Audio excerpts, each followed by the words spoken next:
Vamos a primero eh, avanzar paso a paso de una manera tal que no hagamos compleja la presentación, eh, viendo las particularidades que contemplan a estas figuras, pero enfocadas desde una perspectiva práctica.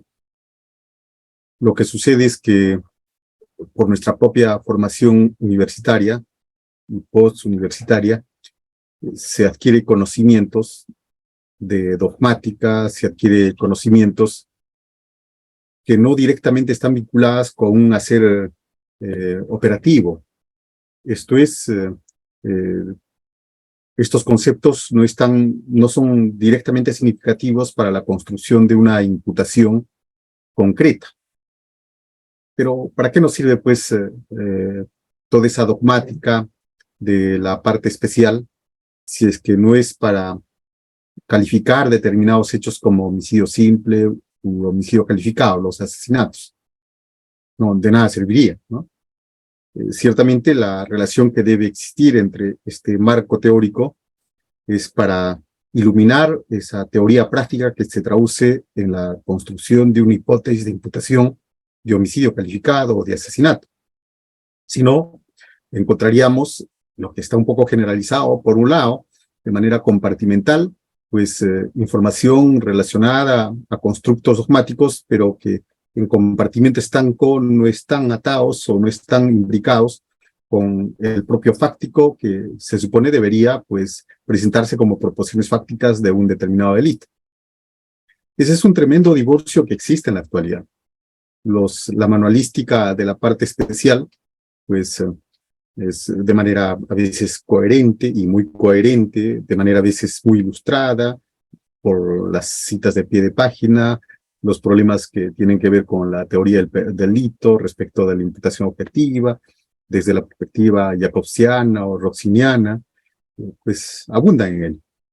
Pero cuando de pronto pues, se pretende aplicar esta teoría para la construcción de una hipótesis de imputación o para la construcción de los fundamentos de una pretensión penal, es donde toda esta interesante teoría, muy ilustrada teoría, hace agua.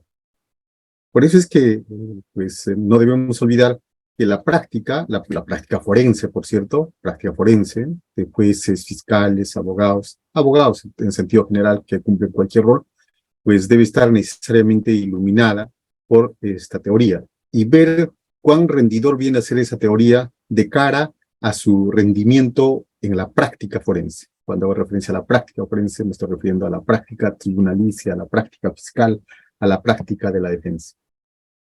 Entonces, el problema está por ese lado. Cuando de pronto se comienza a hablar de los tipos penales de mera actividad respecto a los tipos penales de resultado, cuando de pronto se comienza a hablar de el dolo cognitivo para diferenciarlo del dolo volitivo, es interesante pues esa discusión para ver de pronto cuál de ellas recoge mejor los datos de la realidad para considerar a esta realidad del mundo objetivo como un límite epistémico, como una garantía, ¿cierto? Pero si es que no se hace el esfuerzo para que esto aterrice en pues, proporciones fácticas en el hacer diario, no se avanza mucho.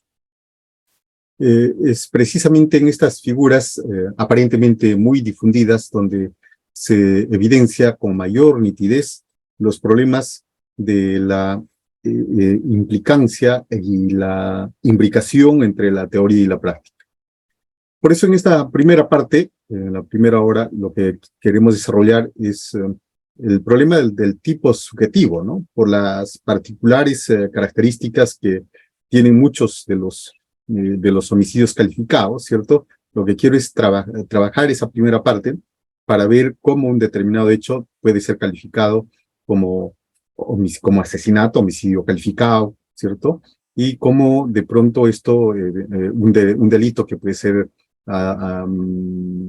por presión mediática o por cualquier otra circunstancia, ser considerado como asesinato, en realidad sería un simple homicidio.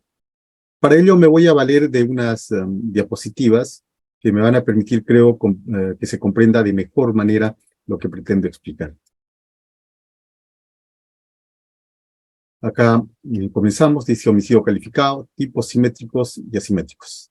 El homicidio calificado, bueno, así lo dice nuestro código, pero claro está que se lo denomina también como asesinato. Una primera apreciación, siempre es bueno recordar esas bases cuando hablamos de los elementos del tipo, ¿cierto? Tenemos que siempre recordar que pues, el tipo penal como una suerte de filtro valorativo va a, pues, es un modelo que sirve para calificar determinados hechos que se dan en la realidad.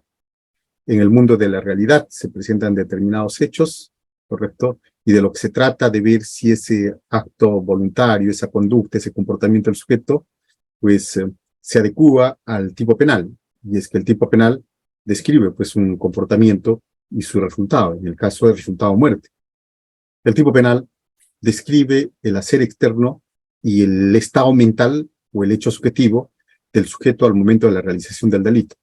Sí, lo describe como tal. Por eso es un primer filtro valorativo necesario para realizar la calificación jurídica sobre la base de la subsunción de este hecho en el tipo. Pero hasta acá me sigo pareciendo a lo que dice la dogmática y no he avanzado nada pues, en una perspectiva operativa.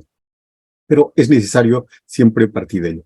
Vean, en esta estructura elemental que estamos viendo acá, apreciamos que en el tipo objetivo, que describe obviamente el comportamiento externo del sujeto, encontramos por lo menos una clasificación desde la perspectiva de aquellos componentes o elementos que describen la realidad, que pues explican lo que acaece en el mundo externo sin mayor adición de un componente valorativo. Eso se percibe por nuestros sentidos y así es recogido por el supuesto, no requiere de ninguna valoración.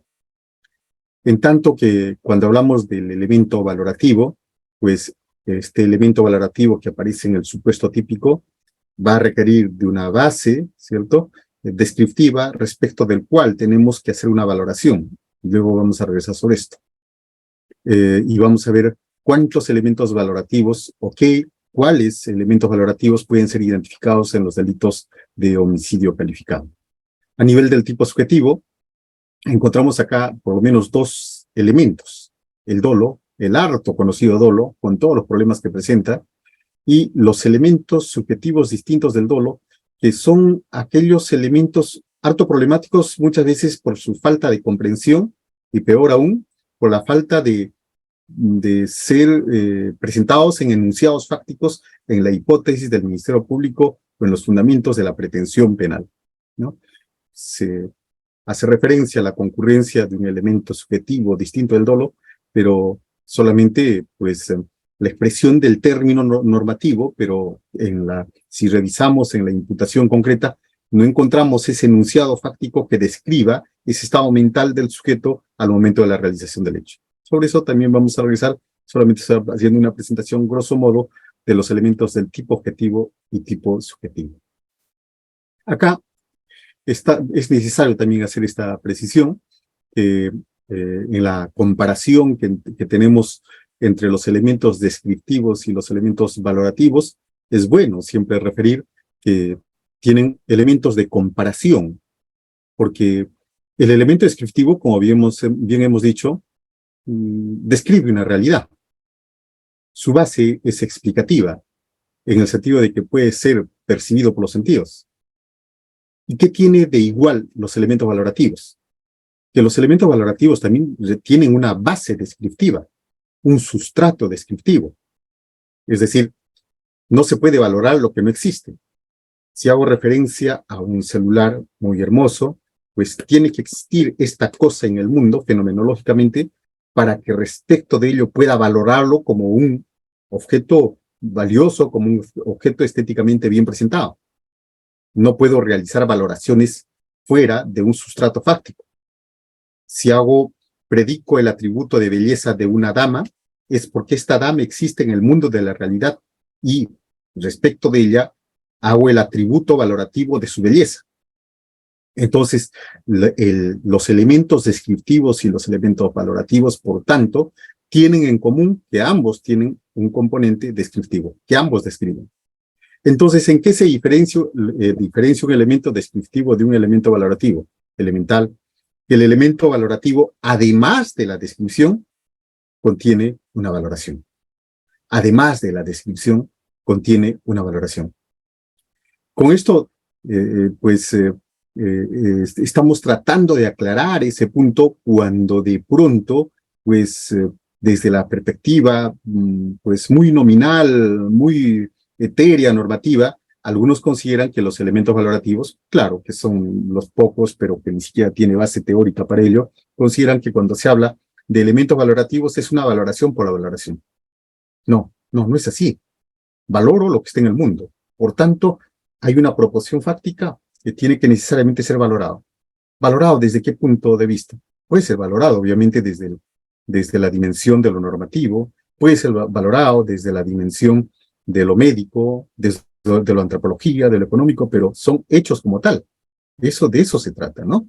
Entonces, por eso es que, por ejemplo, si nosotros tenemos un papel rectangular donde dice que sea la orden de tal, tiene una existencia en el mundo de la realidad, ¿cierto? Pero para nosotros, los abogados, quien lo valoramos como un título valor. Pero si decimos que es un título valor, no estamos en absoluto haciendo referencia a, a algo etéreo, algo inexistente, sino que estamos partiendo de la base de que existe un soporte físico respecto del cual predicamos o atribuimos esa valoración, ¿correcto? Si los médicos de pronto hacen referencia a determinada lesión, ellos son que desde una valoración que corresponde a su rama del saber nos dicen que eso que nosotros vemos como una herida, como una lesión, corresponde pues a una huella indeleble, algún dato que su experticia nos va a dar. Pero existe en la realidad. Ellos no inventan nada, sino lo que hacen es simplemente valorar eso que estamos viendo. En el caso, por ejemplo, de una desfloración, ellos con su conocimiento harán referencia a esta situación. En el problema de las pericias económicas, pericias contables, lo mismo. Se tiene un dato de la realidad y ese dato de la realidad es el que tiene que ser objeto de valoración. Por tanto, cuando hablemos de elementos valorativos, por favor, siempre encontremos primero ese enunciado fáctico, ese enunciado descriptivo, y luego recién vemos si la valoración que se realiza respecto de este le corresponde, ¿no? Pretender de pronto decir que cuando hablamos de elementos valorativos no existe ningún fáctico que enunciar, eso es simplemente diluir la realidad. No, la valoración siempre supone un sustrato fáctico que va a ser objeto de valoración por el intérprete jurídico o en todo caso el médico o cualquier sujeto que trabaja con el tema de la realidad. Un ejemplo de elemento valorativo viene a ser el contexto de violencia, a propósito del feminicidio, ¿no? Dice, pues, que debe darse en ese contexto de violencia. ¿Pero qué es el contexto de violencia? El contexto de violencia, pues, puede ser que una descripción simplemente de un golpe. No, el contexto de violencia, por lo menos conforme a los estándares desarrollados por la Corte Interamericana y la Ley de Violencia Familiar, supone, pues, contexto de violencia normativamente desvalorado, verticalidad, una relación de verticalidad entre el sujeto activo y el sujeto pasivo, vulnerabilidad, por tanto, del sujeto pasivo en ese contexto de verticalidad, que esta violencia, este contexto sea realmente un contexto en el sentido de que hay una ciclicidad, ¿cierto? Y, bueno, la cronicidad, ¿no? Siempre esto en línea ascendente. Estamos describiendo algo que se puede apreciar a golpe de vista, lo apreciamos con los ojos, lo sentimos, lo percibimos, o se tiene que realizar una valoración, ¿cierto?, de este elemento, este componente normativo conforme a los criterios desarrollados por la Corte Interamericana. Claro está, estamos haciendo una valoración, pero esa valoración es valoración ¿de qué? De datos que existen en el caso concreto. Ejemplo, elemento valorativo.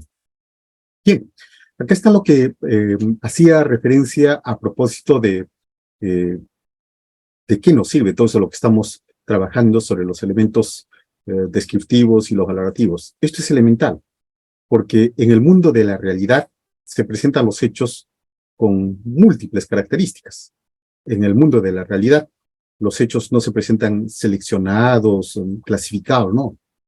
Si de pronto una persona tiene una pelea con otra y resulta que tienen pues una animadversión de buen tiempo y en ese momento este sujeto aprovecha la oscuridad para pues matarlo, y con no solamente matarlo, sino previamente insultarlo, previamente pues humillarlo.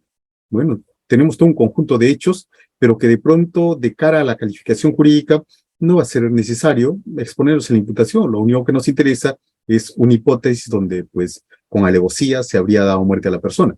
Es decir, los hechos tienen un conjunto de características.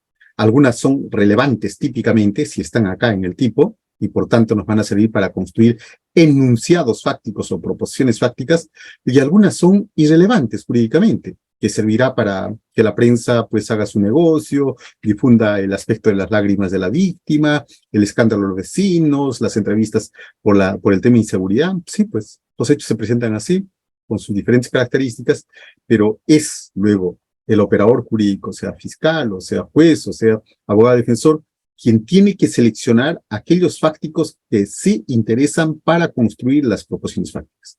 Una cosa son los hechos brutos, ¿cierto? Históricos, con todas las características que se presentan, y otra cosa son las proposiciones fácticas, que son esa escogencia técnica de aquellos fácticos que realizan los elementos del tipo.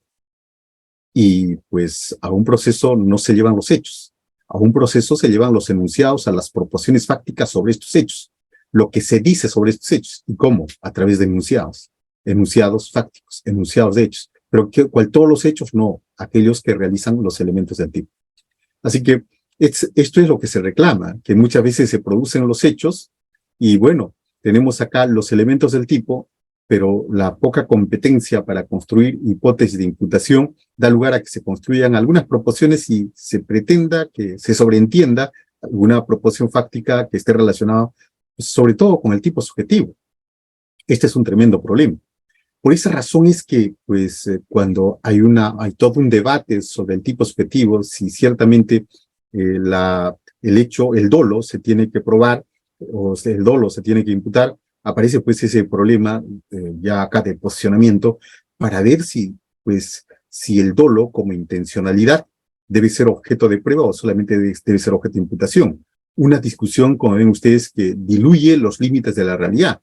De tal manera que en algunos casos, recuerden ustedes el caso Utopía, de pronto se terminó condenando a una persona por homicidio doloso, no obstante que pues, no estaba acreditado el dolo, simplemente por el conocimiento de riesgo. Después regresaremos sobre ese tema, pero es importante que vean cómo la opción por una determinada dogmática, pues de corte idealista o corte realista, va a tener una profunda implicancia en la construcción de la imputación concreta. Bien, y acá tenemos el artículo que va a dar bastante, justamente, nos va a dar bastantes insumos para comprender los problemas de tipo objetivo, los problemas de tipo subjetivo de las diferentes figuras de asesinato, ¿no? Nos interesa esos 4 supuestos que estamos viendo, ¿no? Dice el que mate a otro, ¿cierto? El que mate a otro, esto es lo que estamos haciendo en esta parte, concurriendo cualquiera de las circunstancias siguientes. Reparen lo que dice circunstancias, ¿no? Esto nos orienta a hablar de una clasificación de los tipos circunstanciados respecto de los tipos no circunstanciados. Y no estamos hablando de las circunstancias genéricas que aparecen en el 46, por favor. Ese es otro tema que tiene que ver con la determinación e individualización de la pena, sino estamos hablando de tipos penales que pueden describir el verbo típico solo, ¿cierto? O tipos penales que rodean ese verbo típico de algunas circunstancias para que sea calificado. Por ejemplo, un tipo penal no circunstanciado es el homicidio simple, porque es el que mate a otro y está solo. No existe ninguna circunstancia desvalorada que de pronto nos permita hacer una calificación por homicidio. Tipos circunstanciados y tipos no circunstanciados.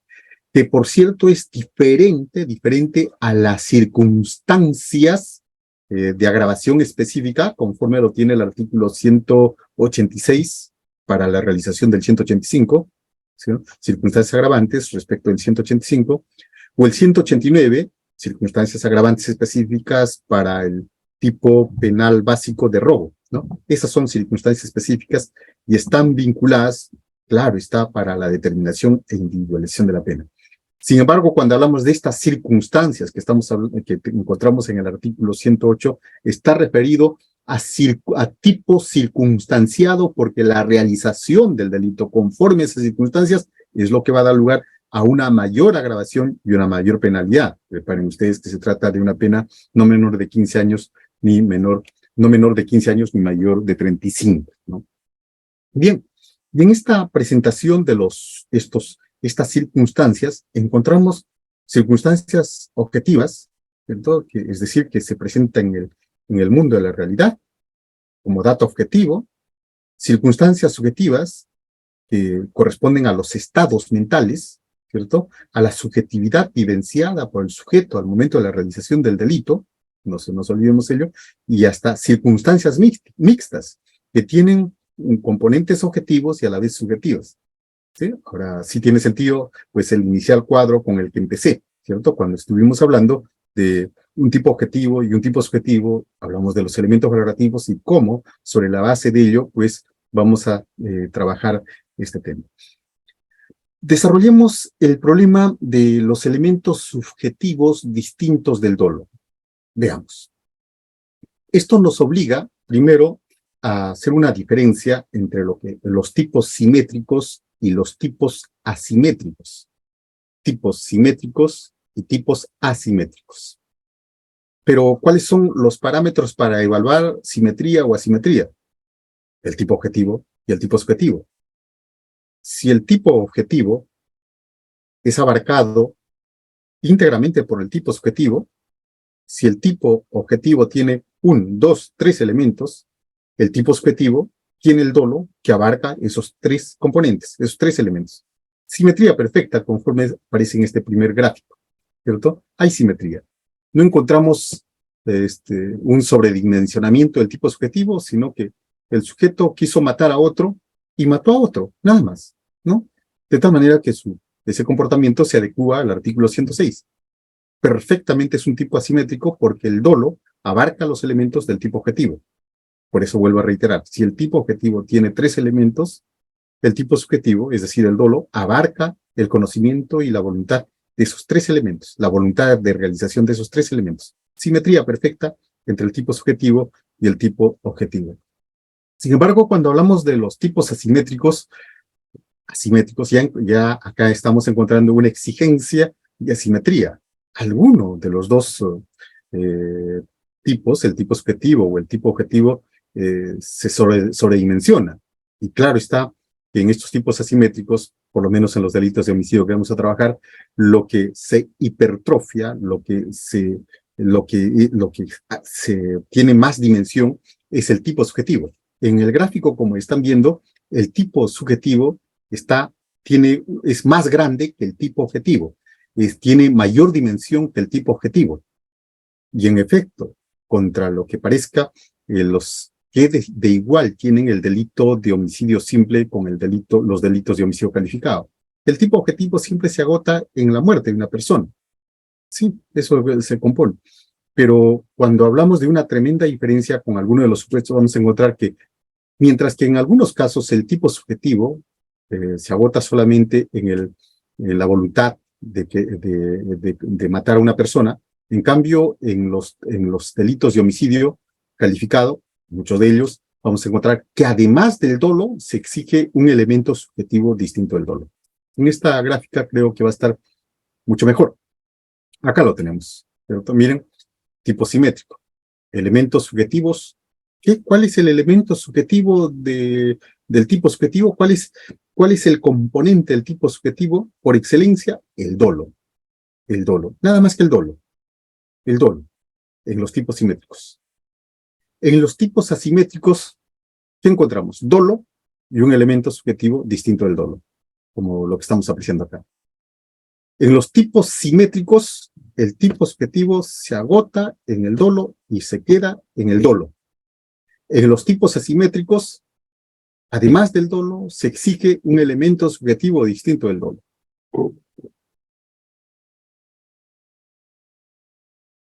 Pero avancemos un poco más y veamos cómo el tipo subjetivo en los tipos simétricos suponen conocer los elementos del tipo objetivo y querer la realización de los elementos del tipo objetivo. ¿Cuántos son los elementos del tipo objetivo? 3. ¿Cuántos elementos conoce? 3. ¿Cuántos elementos pretende su realización? 3. Simetría perfecta. En los tipos asimétricos, El tipo objetivo tiene 3 elementos. ¿Cuántos conoce? 3. ¿Cuántos pretende su realización? 3. Pero solamente eso no. Aquí hay un elemento subjetivo diferente, distinto al dolo, totalmente distinto al dolo. Ese elemento subjetivo distinto al dolo, ¿cierto? Puede ser, pues, el placer por matar. Puede ser, ¿cierto? El matar para ocultar un delito, así esto no se oculte. Así no se ha ocultado. Para facilitar un delito, aun cuando no se realiza el delito. Es decir, el sujeto mata, pero no mata por matar, sino mata por algo o para algo. Ese por algo y para algo es un estado mental, ¿cierto? Que, pues, al momento de la realización del hecho delictivo, va a acompañar al sujeto.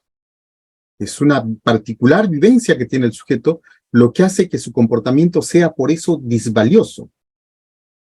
Quien mata con gran crueldad, como elemento subjetivo, y se solaza con el sufrimiento de la persona, es un componente subjetivo, ¿cierto?, que hace disvalioso ese comportamiento y por tanto de mayor reproche.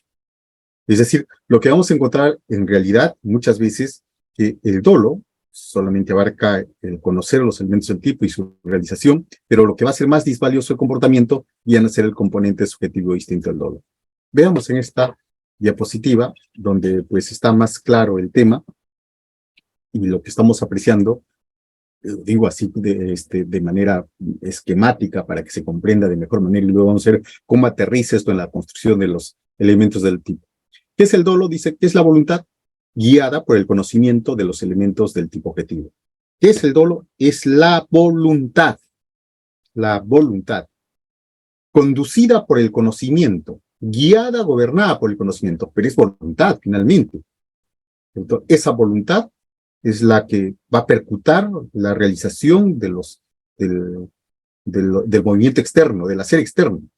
Sin voluntad no hay hacer. Así que la voluntad es un elemento subjetivo, pero que está gobernada por el conocimiento. Sé que disparando, percutando esta pistola, puedo causar un resultado lesivo. Así es que conozco, ¿cierto?, el uso letal de esta arma y por tanto esa voluntad está guiada por el conocimiento de lo que hago. Sé que disparando en la cabeza voy a causar la muerte de esa persona. Correcto. Entonces el conocimiento es de estos 3 elementos, pero acá tenemos lo que digo y que permite hacer una clasificación distinta, ¿no? Los elementos subjetivos distintos del dolo. Elementos subjetivos distintos del dolo. Y vean cómo estos elementos subjetivos distintos del dolo es lo que ha sobredimensionado. Es más grande que el tipo objetivo. Y es que esto no nos estamos inventando, no es una cuestión de dogmática, sino que el propio dispositivo, conforme lo hemos visto, pues lo trabaja así. Si nos quedaríamos el que mate a otro, nada más, no habría ningún problema. Pero si es para facilitar o ocultar un delito, vean, este para es un componente subjetivo, es un elemento subjetivo, es una circunstancia subjetiva que acompaña al sujeto al momento de matar para, ¿cierto?, ocultar un delito o para facilitar. O de pronto por ferocidad, codicia, lucro o por población. ¿Cómo comprender sin este esquema básico de los tipos asimétricos un delito de homicidio o asesinato para facilitar un delito u ocultar otro delito? Imposible.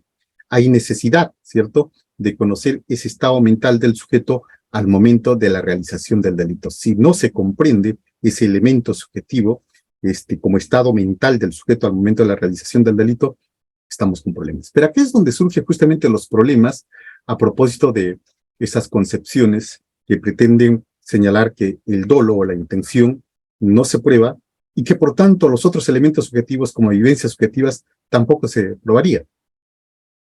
Después voy a regresar sobre esto porque el tema de los delitos de homicidio y los delitos de homicidio calificado es perfecto para pues dar los argumentos contrarios a esas posturas que predican el dolo normativo y que ciertamente tiene un impacto negativo en la construcción de la imputación del hecho punible, en la construcción de la imputación concreta, en esa hipótesis que de pronto no obstante que el Código Penal exige los enunciados que describan ese elemento subjetivo distinto del dolo, sin embargo, pues desde esa perspectiva, de dispersar la realidad, de no considerar el dato subjetivo, simplemente desaparece y dicen no. El dolo se imputa. Oiga, no se tiene que inferir primero para imputar. El estado mental de pronto de que mató para ocultar un delito se imputa. No, primero tengo que inferir de los datos seguramente contextuales que van a permitir que el sujeto al momento de la realización del hecho lo hizo para ocultar un delito o para facilitar la comisión de un delito. Bien, tenemos dos elementos, dos formas de estos elementos subjetivos distintos del dolo. Una, los de tendencia interna trascendente, no nos compliquemos todavía el término, y luego la particular disposición de ánimo. Vean, son dos diferentes, ¿no? Una, ¿cierto? Estamos haciendo referencia a los de tendencia interna, claro, es un estado interno, trascendente. Pero trascendente, ¿respecto de qué? Porque tenemos que dar una explicación por qué se emplea ese término de trascendente. Trascendente respecto de la mera realización de los elementos del tipo. Es decir, lo que está pensando este sujeto no es solamente causar la muerte del dueño del grifo, o de la persona que estuvo, del guachimán o del vigilante del grifo, no. Lo que lo mata, pero está pensando en algo además. Está pensando en facilitar la comisión de un delito. Lo mato para facilitar el robo de ese grifo. Es decir, lo mató, ¿cierto?, para facilitar la comisión del delito. En ese momento interviene una patrulla policial y lo captura antes de que realice el robo, pero ya mató.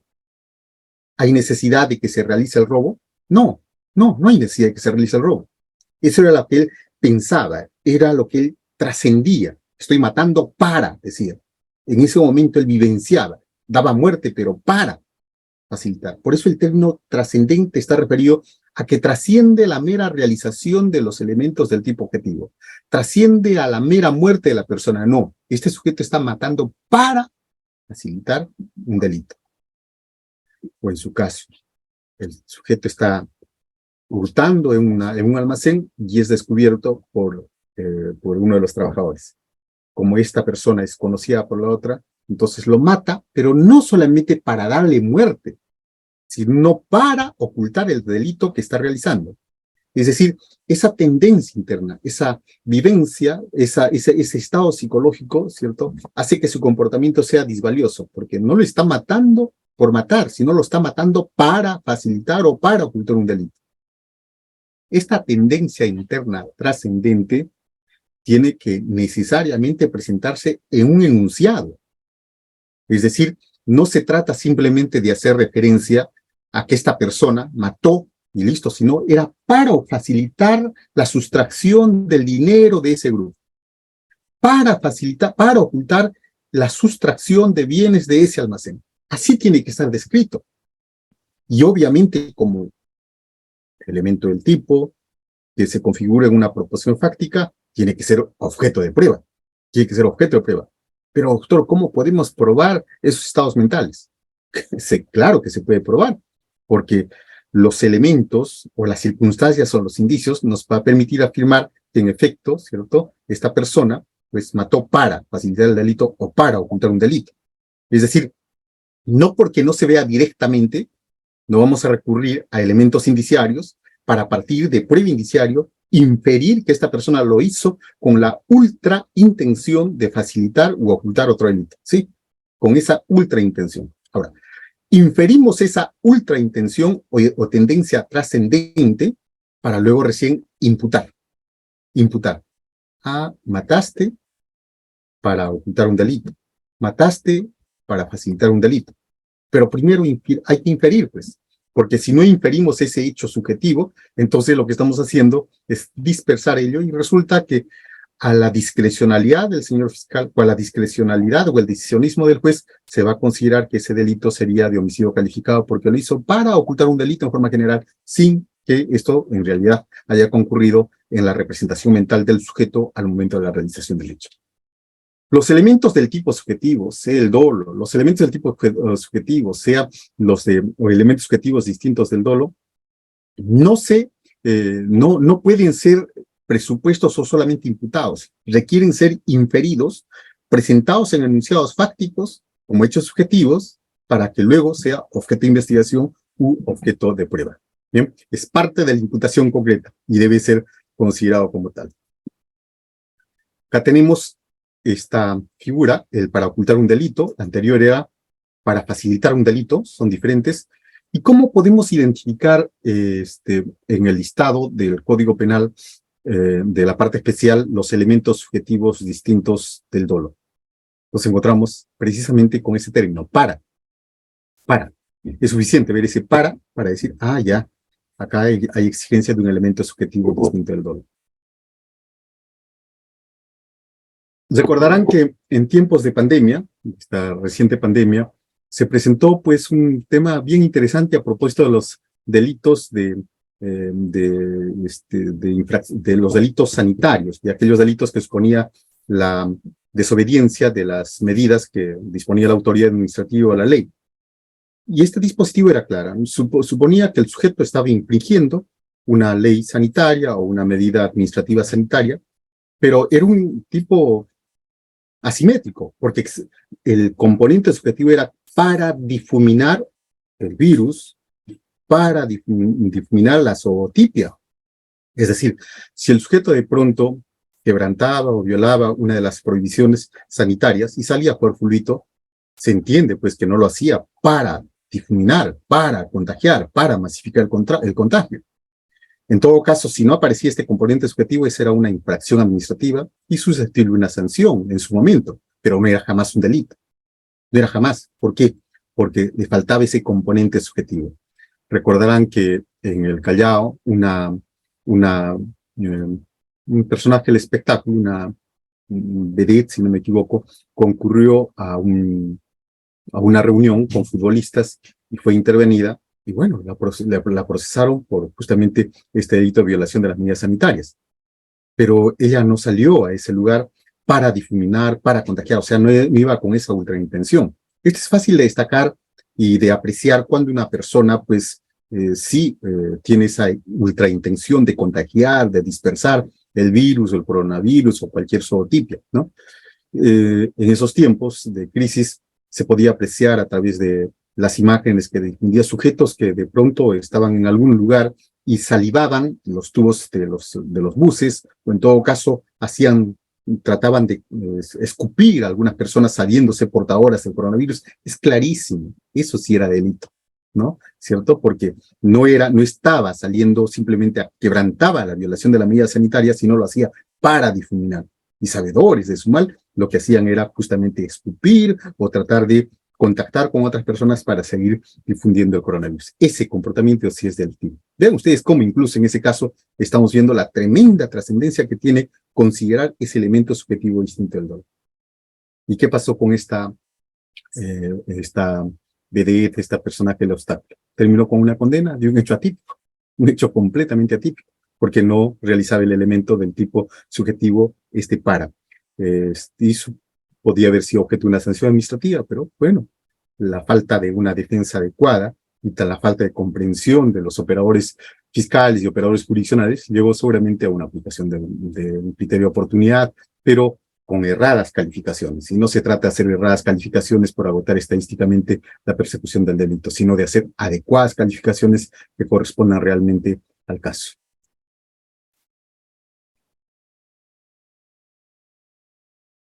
Dentro de los los delitos que, pues, de las figuras que encontramos, vamos a encontrar esta primera parte por placer. Este es un elemento, ya no estamos hablando de los delitos sino ahora estamos hablando de esta forma, de los delitos de la particular disposición del ánimo. Dos clases, por favor. Por un lado, los delitos de tendencia interna trascendente, estos, vean lo que está con amarillo, y por el otro lado, los delitos que suponen una particular disposición de ánimo. Una cosa es el que mata trascendiendo la realización de los elementos del tipo, y otra cosa es el que mata con una particular disposición anímica. Por ejemplo, en el caso que estamos viendo, ahora sí, hablando de estos elementos esta particular disposición de ánimo, el sujeto que mata por placer, el sujeto que se solaza, ¿cierto?, matando. Hay una particular disposición anímica. Hay un goce, un disfrute por el hecho de matar. Bueno, ese es, pues, homicidio calificado. Pero ese goce, ese placer, es una vivencia psicológica que tiene el sujeto. Claro está. Se solaza, tiene placer por matar. ¿Qué vamos a hacer? Vamos a decir, no, el placer se imputa. No, es obvio que esa particular disposición de ánimo que tiene el sujeto del placer, bueno, tiene que ser inferido del contexto, ¿cierto? Y luego recién de inferir que este sujeto mató por placer, luego, evidentemente, imputar este elemento subjetivo distinto del dolo, ¿no? No nos olvidemos, dos términos que permiten identificar los elementos subjetivos distintos del dolo. Uno, el para, vinculado a la trascendencia, y el por, a la particular disposición de ánimo. El para facilitar un delito, o para ocultar un delito, ¿cierto? Y el por, cuando el sujeto tiene esa particular disposición anímica, como en el ejemplo que estamos colocando, que es el por placer, elemento subjetivo distinto al dolo, por placer, ¿no? Listo.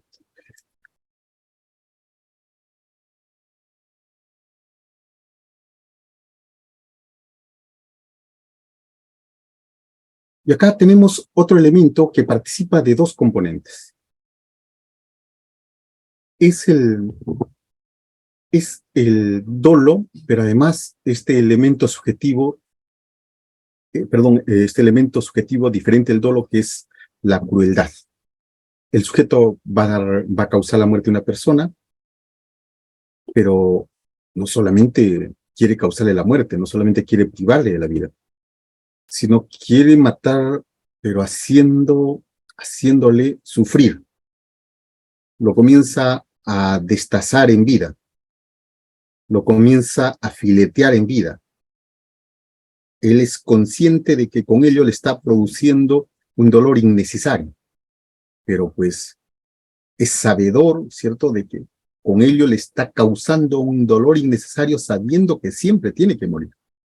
Esa particular disposición anímica, de cruel, expresión con la que vivíamos, es justamente un componente subjetivo que hace disvalioso el comportamiento. Lo mata con gran crueldad. El sujeto le inflige dolor innecesario, matando a esa persona, sabiendo que podía matarla Esto lo vemos a cada momento a propósito en las series policiales, cuando el sujeto pues le dice, pues, ¿quieres morir directamente sin sufrir o quieres morir sufriendo, ¿no? Entonces vemos cómo esa crueldad es parte de una particular disposición anímica del sujeto al momento de causar la muerte, ¿no? Bien, tenemos entonces esos elementos subjetivos y un repaso rápido de esto. Decimos, a propósito de los delitos de homicidio calificado, hay tipos penales simétricos y asimétricos. Los tipos simétricos pues establecen una perfecta simetría entre el tipo objetivo y el tipo subjetivo. El tipo subjetivo tiene nuclearmente al dolo y nada más que el dolo, y ese dolo abarca los elementos del tipo objetivo. En tanto que en los tipos asimétricos, el tipo subjetivo pues, se hipertrofia, se sobredimensiona. Tiene algunos otros elementos adicionales a los elementos del tipo.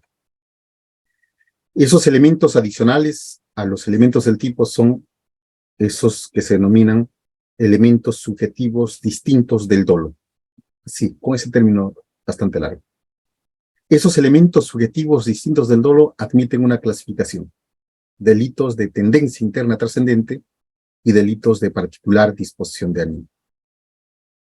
Para identificar los delitos de particular disposición de ánimo, el término clave siempre lo encontramos en el dispositivo legal. Dice para, siempre debes encontrar el término para. Si ustedes encuentran en el dispositivo el término para, es una indicación directa a que ese dispositivo exige un elemento subjetivo distinto del dolo y estamos ante un tipo penal asimétrico, el para. Pero además de estos delitos de tendencia interna trascendente, encontramos también los delitos de particular disposición de ánimo. Ahí no encontramos el para, sino el por placer. por codicia, por crueldad, encontramos esos componentes, ¿no? Entonces, esto, como vean ustedes, no son constructos dogmáticos, sino que pues, son elaboraciones que aparecen como exigencia en los mismos dispositivos del código. Bien, sigamos avanzando. Pero, ¿qué hemos trabajado hasta ahora? Vean, para comprender solamente esta figura, estas circunstancias subjetivas, para facilitar o ocultar un delito, o con gran crueldad o alevosía. Pero encontramos otros medios, por ejemplo, cuando hacemos referencia a los tipos penales de medios o a los tipos penales resultativos. Esta es una clasificación muy importante que vamos a trabajar a propósito de estas circunstancias objetivas. Hemos comenzado por el tipo subjetivo, vamos a entrar al tipo objetivo y vamos a ver esas propuestas. Bien, pero antes de eso, les decía que teníamos que trabajar un poco sobre el problema del dolo, en el dolo del homicidio. Porque los constructos jurídicos, los conceptos jurídicos, requieren de dos insumos: datos de la realidad y el insumo normativo. Requieren de dos insumos. Los constructos jurídicos no se elaboran sin datos de la realidad. El constructo jurídico del dolo debe reproducir necesariamente alguna estructura lógico-objetiva de la realidad. ¿Qué es dolo? El dolo es un elemento valorativo, subjetivo, que de pronto al legislador, o en todo caso el juez puede considerar dolo sin un dato, sin un límite. De pronto puede considerar que dolo es solamente conocer, o por lo menos intuitivamente, o desde una percepción intuitiva nada más. Cuando decimos dolo, estamos significando que el sujeto lo hizo intencionalmente. Por más que de pronto digamos que el concepto dolo es un concepto jurídico, definitivamente requiere datos de la realidad. Así que dolo presupone una descripción de una intencionalidad. Dolo es intencionalidad. Solamente que cuando es descrito en un supuesto típico, ese dolo, esa intención toma el nombre de dolo. Así que primero inferimos ese hecho subjetivo y después recién imputamos dolo. Intención en la fase pretípica, y en el tipo, pues esa intención ya toma el nombre de dolo. Pero el dolo no es un constructo puramente normativo que puede ser cargado conceptualmente con lo que se le ocurra al legislador o con lo que se le ocurra al dogmático, no. El dolo debe respetar esa base óntica para que pueda servir, obviamente, de contención o de límite de garantía. Creo que el ejemplo que les proponía hace un rato es perfecto para el caso. Recuerden el caso Utopía.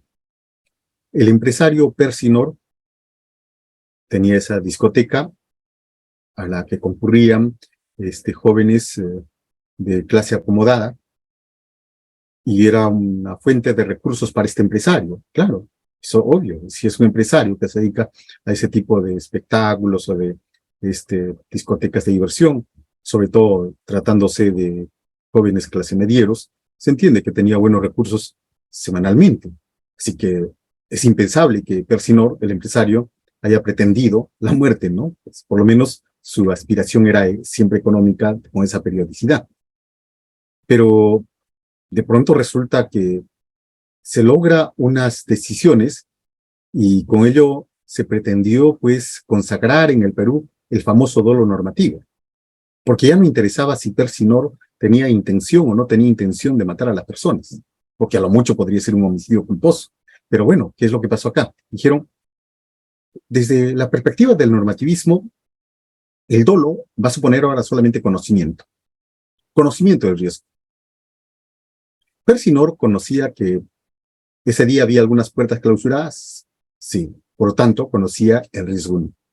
Persinor conocía que esa noche se iban a desarrollar juegos pirotécnicos, sí, por tanto tenía el conocimiento del riesgo 2. ¿Persinor sabía que esa noche el establecimiento excedía de su aforo? Sí. Por tanto, Persinor pues tenía conocimiento del riesgo 3. Persinor sabía que esa noche se iban a jugar se iban a utilizar fieras para los efectos de los fuegos pirotécnicos, sí. Por tanto, Persinor conocía el riesgo 4. Ah, bueno, como Persinor conocía el riesgo 1, conocía el riesgo 2, conocía el riesgo 3, conocía el riesgo 4, entonces sobró dolosamente. ¿Qué estamos haciendo? Es metafísica de conceptos. ¿Dónde está la realidad como contención o como límite? Por más que el resultado sea cierto, haya sido bastante grave, pero definitivamente no podemos nosotros construir conceptos simplemente en función de una lógica preventiva, en el sentido de referir con ello, bueno, para prevenir que otros empresarios así no arriesguen tanto y saben con conocimiento del riesgo, de los riesgos a los que se va a sujetar, entonces sabe que va a responder penalmente por dolo. No, pues, eso es jugar con conceptos. Es jugar con los conceptos. Lo jurídico desde lo jurídico, no. Lo jurídico siempre tiene que tener un límite, y ese límite es la realidad. Persinor, ¿quería matar a estas personas? No, así de simple.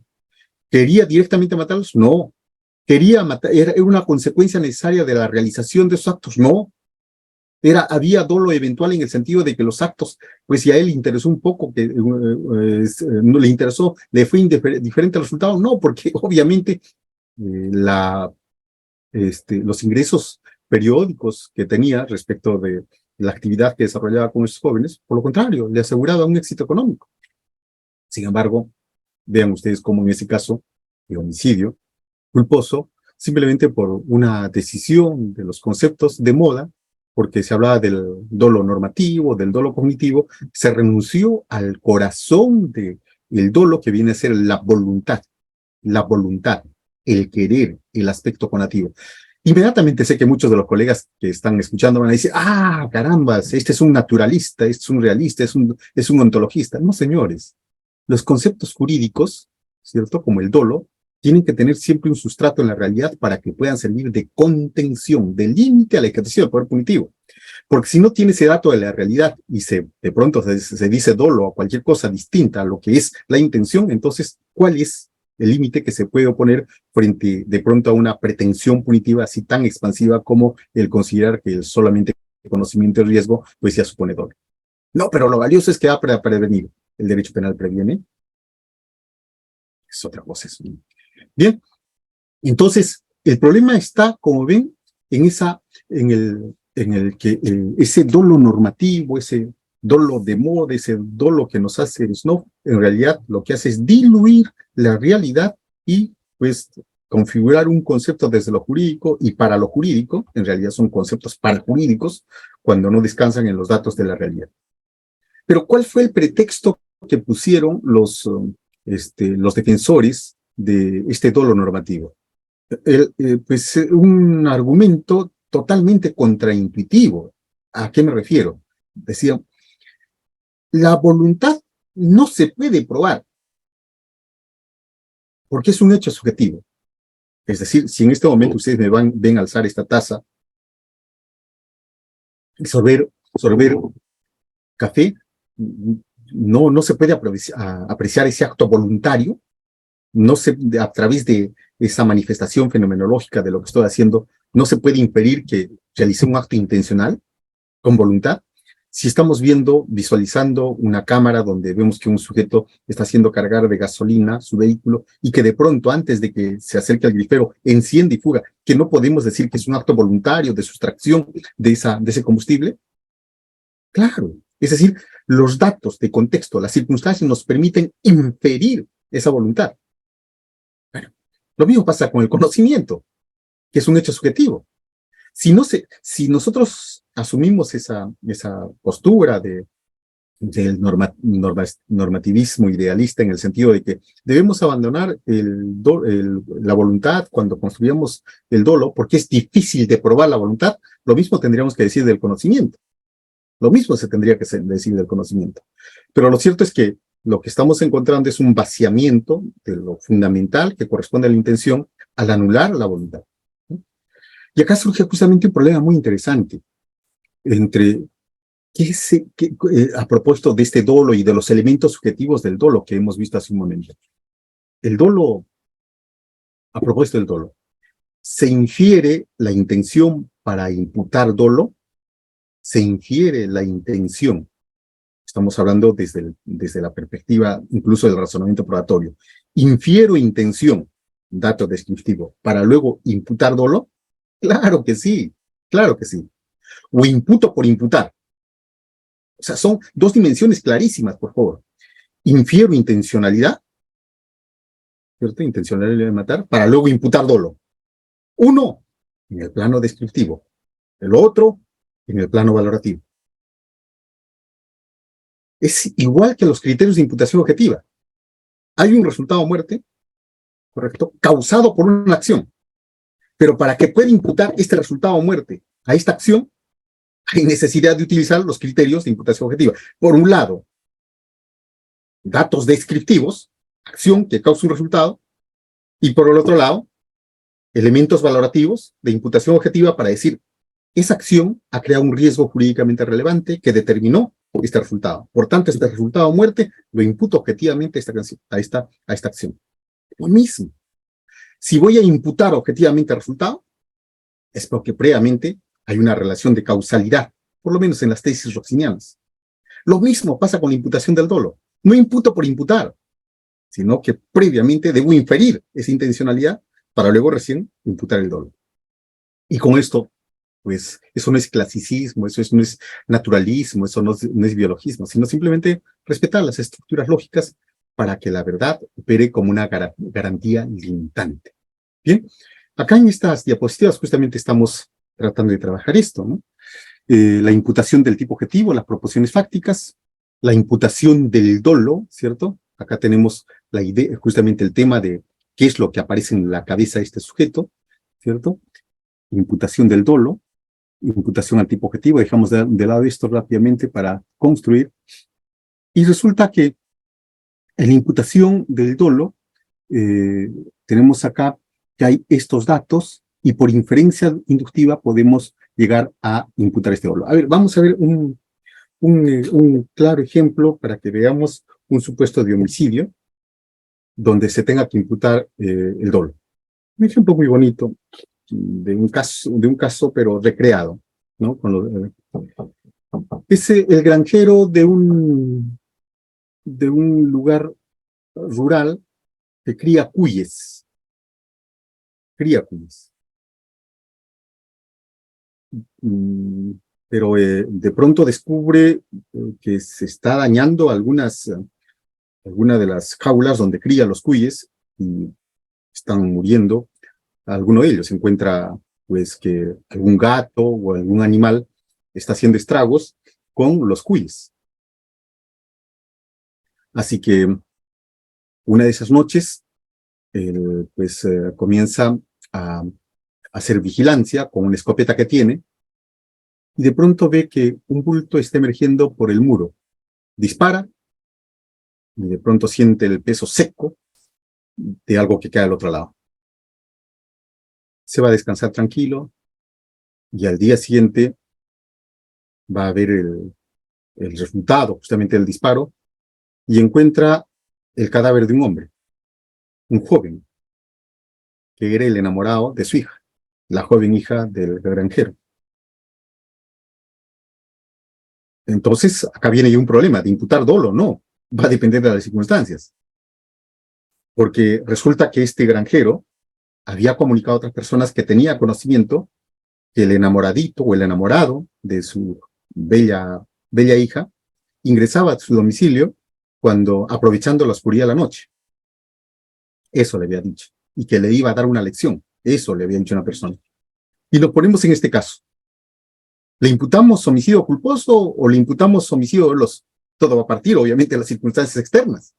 Porque de probarse que en efecto, ¿cierto? El lugar pues, permitía visualizar, había luna llena. Era claro que esta persona podía distinguir que era un gato respecto a lo que es un ser humano. La cabeza de un ser humano o el cuerpo de un ser humano. Además de las circunstancias precedentes de haber indicado a los lugareños que pues había tomado conocimiento y estaba muy indignado porque el enamorado de su bella hija pues ingresaba todas las noches pues a su domicilio. ¿Qué hacemos? tenemos los datos. Los datos nos van a permitir a nosotros inferir primera intencionalidad y seguramente una hipótesis alternativa, en el sentido de que no hubo intencionalidad y de pronto calificar eso como... Pero ¿qué estamos llevando a prueba? Ese es el tema. ¿Qué estamos llevando a prueba? La intencionalidad. ¿Qué va a ser objeto de prueba? La intencionalidad o no intencionalidad. Así es que el despropósito de referir de que la intencionalidad no se prueba si no se imputa el dolo, se imputa por imputar, es decir, quienes van a imputar son fiscal y que finalmente va a imputar para condenar es el juez, no tiene sentido si no se parte de los datos de la realidad. Por eso señalamos con fuerza hace buen rato que la estructura de la imputación concreta exige la presentación de enunciados fácticos, de proposiciones fácticas, que realicen los elementos del tipo objetivo y que realicen los elementos del tipo subjetivo. Avancemos rápidamente. Vamos a avanzar esta imputación al tipo subjetivo. Yo les voy a dejar estas diapositivas. Y acá viene el tema de los elementos subjetivos distintos del dolo. Porque habíamos hablado de imputación de los elementos subjetivos distintos del dolo. Eso no va a aparecer, pues simplemente lo mató para ocultar un delito, sino que ciertamente esa representación mental tuvo que vivenciarlo el sujeto al momento de dar muerte a la persona. Es decir, así como hemos visto que es posible imputar la intencionalidad, inferir la intencionalidad para imputar luego el dolo, también se puede imputar esta ultra intención o esa particular disposición de ánimo, conforme a los datos objetivos. ¿Cómo no podríamos imputar esa particular disposición de ánimo de gran crueldad si encontramos el cadáver destazado, como lonjas de cerdo, que a la descripción del médico legista señala que pues esta persona fue fileteado en vida, que murió desangrado? Que esos datos no nos van a permitir afirmar de que había una particular disposición de ánimo, la gran crueldad al momento de la muerte. Claro que sí, claro que sí. Así que inferimos, claro está, por esos datos objetivos que aparecen, que esta persona pues vivenció esa particular disposición de ánimo al momento de darle muerte. Por tanto, no solamente tuvo la voluntad de matar, voluntad y conocimiento que matar a una persona, sino además que vivenció esa particular disposición de ánimo, ¿cierto? Y con ello pues calificar este hecho como homicidio calificado, ¿no? Proposición fáctica que tiene que ser construida al respecto. Nuevamente estamos con el tema y avancemos rápidamente porque no nos va a alcanzar el tiempo, ¿cierto? A las otras formas que regula el artículo 108 a propósito del homicidio calificado. Repararán ustedes que no nos hemos quedado tanto en problemas de dogmática, sino ver los aspectos operativos de cómo la comprensión de esta dogmática, de la parte especial, pero para la construcción de la hipótesis. Porque si nos quedaríamos simplemente en la retórica, pues de estar exponiendo de manera coherente los conceptos, no nos sirve de nada. No nos sirve de nada.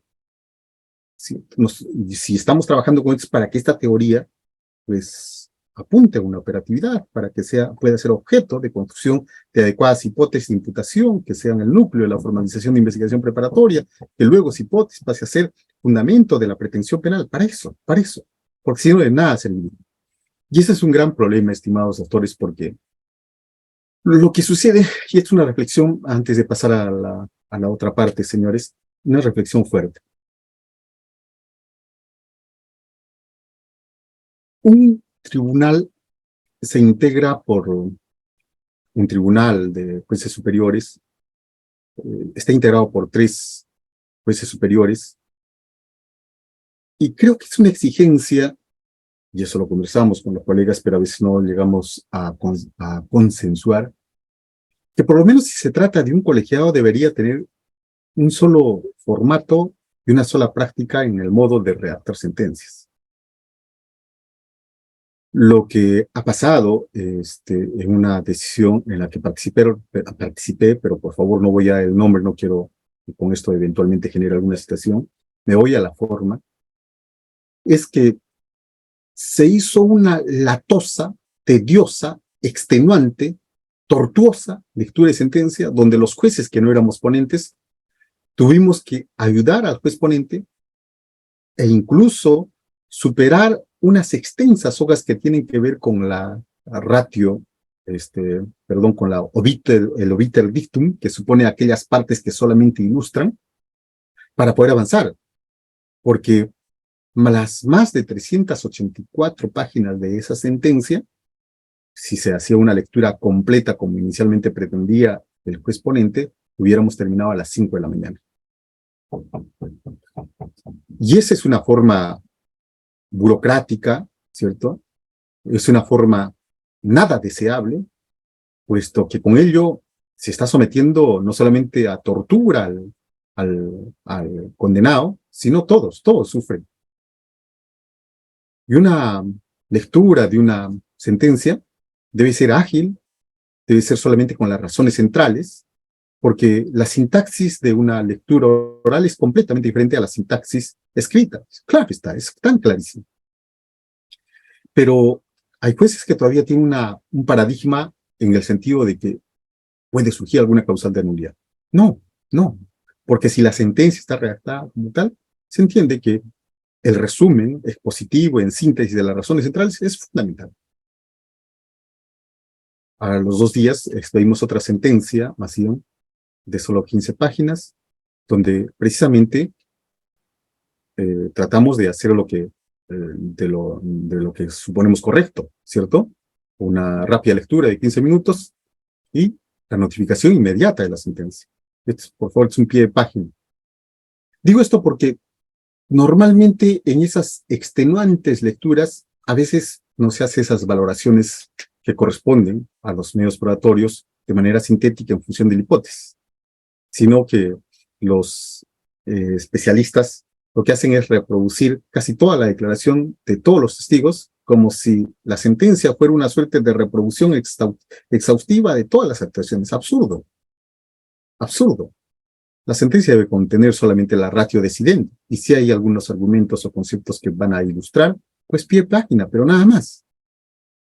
Bueno, esta es una reflexión a propósito de un delito de homicidio que trascendió y obviamente siempre hacer las críticas que se presentan a veces referir lo que estoy indicando. Los ponentes tenemos estilos diferentes y a veces tenemos que cargar solidariamente por las formas como otros colegas trabajan. Lamentablemente es una forma que tendrá que ser superada, supongo, con el tiempo. Rápidamente, pasemos a el delito de homicidio calificado y entramos a la gran crueldad o, en todo caso, perdón, a la alevosía. La alevosía. La alevosía es una circunstancia objetiva y subjetiva. Y vamos a ver por qué es objetiva y subjetiva, ¿no? Porque se requiere, ¿cierto? Reparen acá, un ánimo, una particular disposición anímica del sujeto, sabe que va a matar sobre seguro, sabe, esa es su particular vivencia, no solamente va a dar muerte, no solamente quiere matar a una persona, sino que le acompaña la seguridad, mejor, la sobreseguridad, va a matar sobre seguro. Ese acto alevoso de matar sobre seguro, tener la seguridad de que va a matar, supone obviamente circunstancias externas y supone también, en algunos casos preparadas, y supone también que el sujeto pues entre en esa sobreconfianza para matar a una persona. El matar sobre seguro presenta estas 3 figuras: proditoria o traicionera, como trampa, celada, emboscada, a traición. No puedo, o en este caso, les vuelvo a reiterar, ¿no?, comparar con algún caso que haya sentenciado, por favor. Pero es cuestión de la inteligencia de ustedes para ver si en algún caso, pues, cómo calificaría la alevosía. Proditoria o traicionera, trampa, celada, emboscada, a traición. El sujeto pasivo no teme una agresión como la efectuada, y el agresor se aprovecha de tal confianza. Lo lleva a un bosque para decir que ha encontrado, no sé, o para dar un paseo, y en el bosque lo mató a traición. La alevosía puede ser sorpresiva. Consiste en una actuación súbita, repentina o fulgurante. La celeridad con que actúa el autor no permite a la víctima reaccionar ni eludir el ataque. Sorpresivo, de un momento a otro, ¿no?, aprovechando un menor descuido. No cree la celada, no cree la trampa, pero la celeridad no dio lugar a que la persona pueda reaccionar. En cualquiera de estas tres hipótesis, no nos olvidemos que el concepto fuerte es matar sobre seguro, por desvalimiento, caracterizada por la especial situación en que se encuentra la víctima, muy disminuida en sus posibilidades. El hombre está tendido en una camilla, y matarlo alevosamente es aprovechar de esa condición que está en la camilla, sin poder defenderse, y le doy muerte.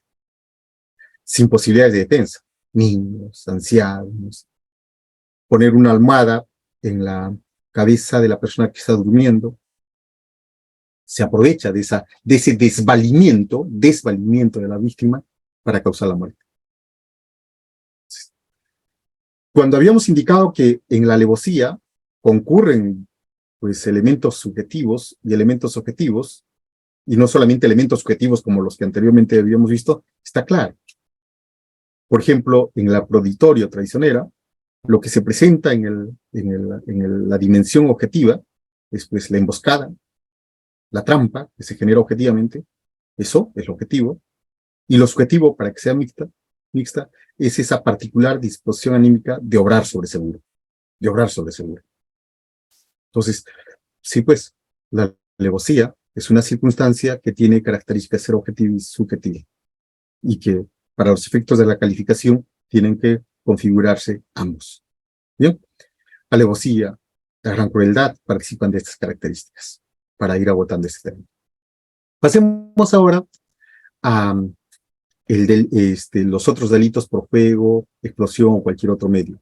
Lo fundamental en ello, en este tema, es ver, estamos entrando ahora al tipo objetivo, dejamos de lado el tipo subjetivo, algo muy importante, antes de pasar a ese tema.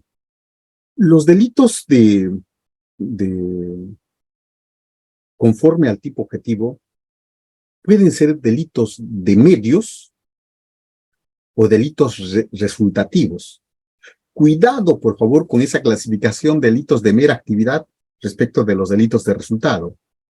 Esa es una clasificación distinta. Delitos de mera actividad describe solamente el comportamiento que es disvalioso, como el conducir en esta ebriedad, y delitos de resultado, como el homicidio, donde se describe el acto de matar y su resultado muerte. Sí, delitos es una clasificación muy interesante en el sentido de que el tipo se agota en la mera acción o el tipo, además de la acción, exige resultado. Conforme a ello, se clasifica tipos penales de mera actividad y tipos penales de resultado. No, esa no es la clasificación que estamos viendo para el caso, estamos viendo solamente delitos de resultado. Dentro de los delitos de resultado, encontramos una subclasificación. Son los delitos de medios típicos y los delitos resultativos.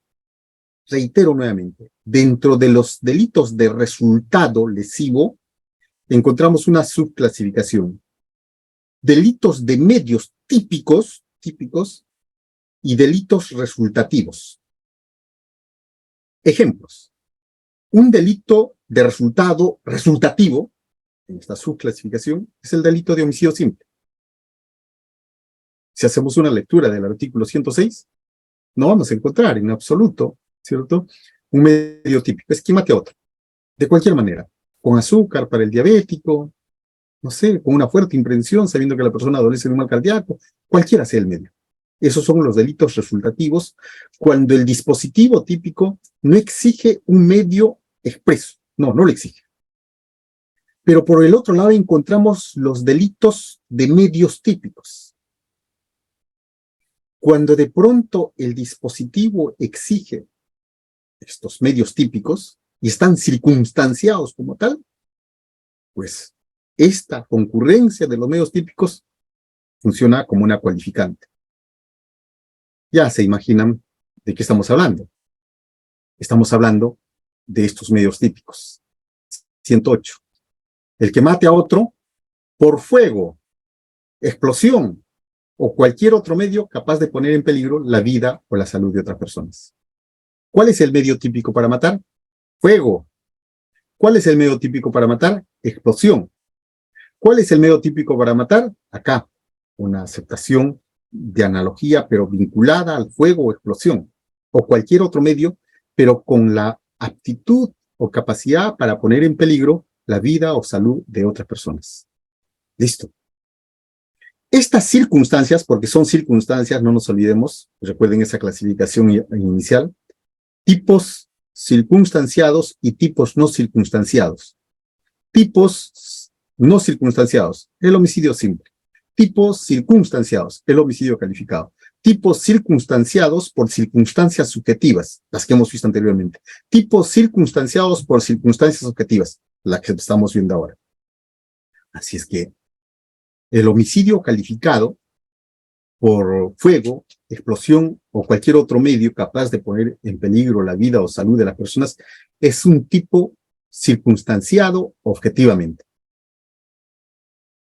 Y acá es donde tenemos que realizar una interpretación acotada, porque como habíamos indicado, si hablamos del delito de homicidio simple, se puede matar por cualquier medio, cualquiera.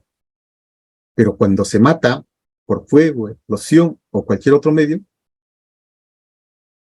y matar por veneno, ¿dónde lo ubicamos? El envenenamiento.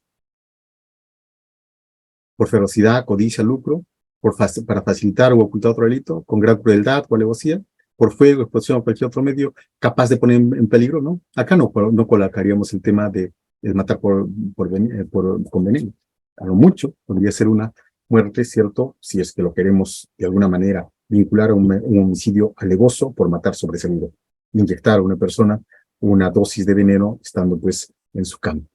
Bueno, pero nos quedamos en este tema de las circunstancias objetivas que hacen del tipo penal de homicidio calificado o asesinato, ¿sí?, un tipo penal circunstanciado. Regresemos entonces a lo que señalamos, ¿sí? Entonces, encontramos los tipos penales, este tipo circunstanciado, y acá habría que ver el problema, ¿cuáles serían esas otras formas análogas que hace referencia el dispositivo? Fuego, explosión o cualquier otro medio. Por ejemplo, derruir una represa ¿pone en peligro la vida o salud de otras personas? Claro que sí, claro que sí.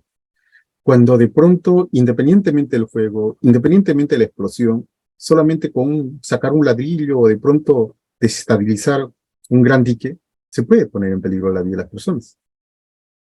En estos supuestos es posible que se analogue, pero siempre considerando el potencial lesivo no solamente de la vida que se está suprimiendo de la víctima, sino la potencialidad lesiva, concretamente respecto a la vida de otras personas. Rápidamente, señores, a los problemas de intervención delictiva. Un primer punto, por considerar, acá no vamos a entrar a la discusión del fundamento material de la autoría en los delitos especiales, como el peculado, delitos contra la administración pública, porque como ustedes saben, se presentó un tremendo debate al respecto.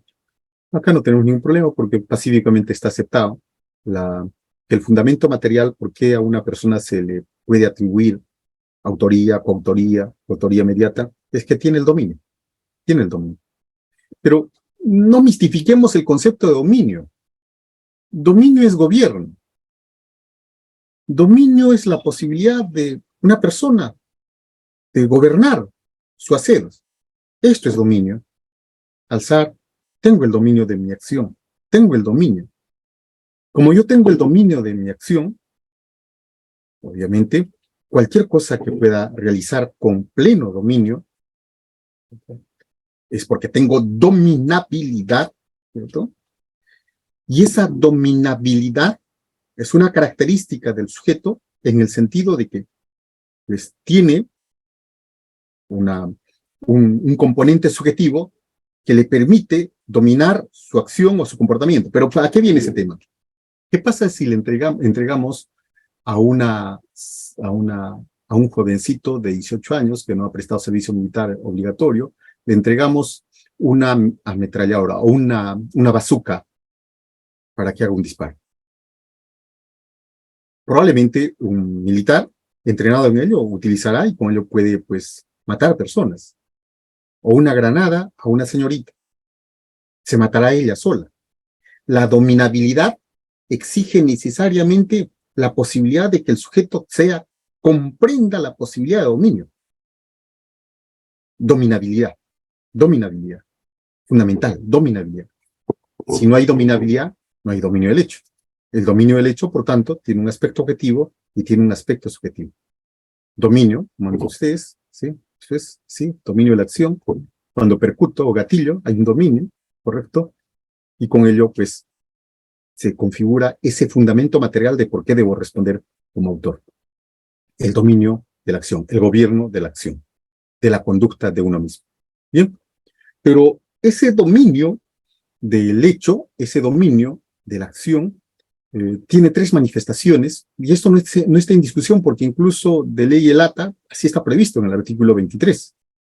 ¿Sí? Dice, el que realiza por sí, el sujeto es autor directo, él es el que hace el acto por sí, o por medio de otro, tiene un sujeto que es el instrumento, ¿cierto? Un sujeto a quien va a instrumentalizar, a quien va a utilizar como medio, o por medio del otro. Le dice, ingresa al salón y juégales una broma a tus compañeros de clase.